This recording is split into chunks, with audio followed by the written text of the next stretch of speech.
69 000 lits supprimés en 15 ans. Voilà un chiffre qui circule sur les réseaux sociaux et qui interpelle sur la casse de l'hôpital public.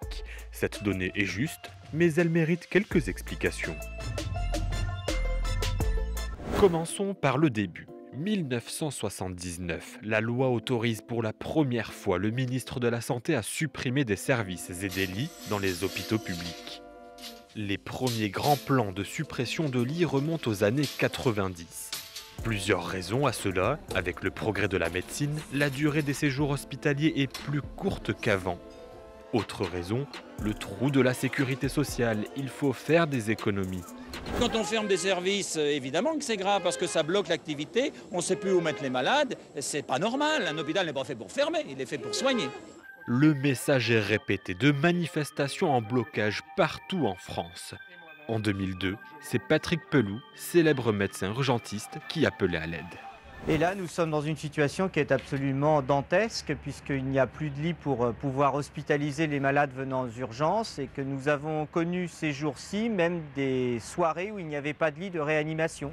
Le nombre de lits en France en hospitalisation complète est passé de 468 418 en 2003 à 399 865 en 2017, donc moins 68 553.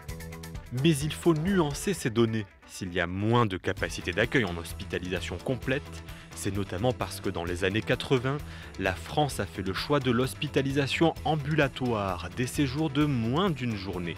On parle alors de places en hospitalisation partielle. Toujours sur la période 2003-2017, les places en hospitalisation partielle sont passées de 49 363 à 75 452, plus 20 089 lits. Pas de quoi compenser les quelques 69 000 places perdues en hospitalisation complète. La difficulté se fait surtout sentir pendant les périodes tendues, lors d'épidémies de grippe par exemple, ou en temps de canicule, comme ici en 2006. Pour être plus clair, ils vont rester sur un brancard dans le couloir.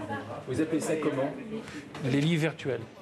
Enfin, comparons la capacité d'accueil avec d'autres pays touchés par le Covid-19.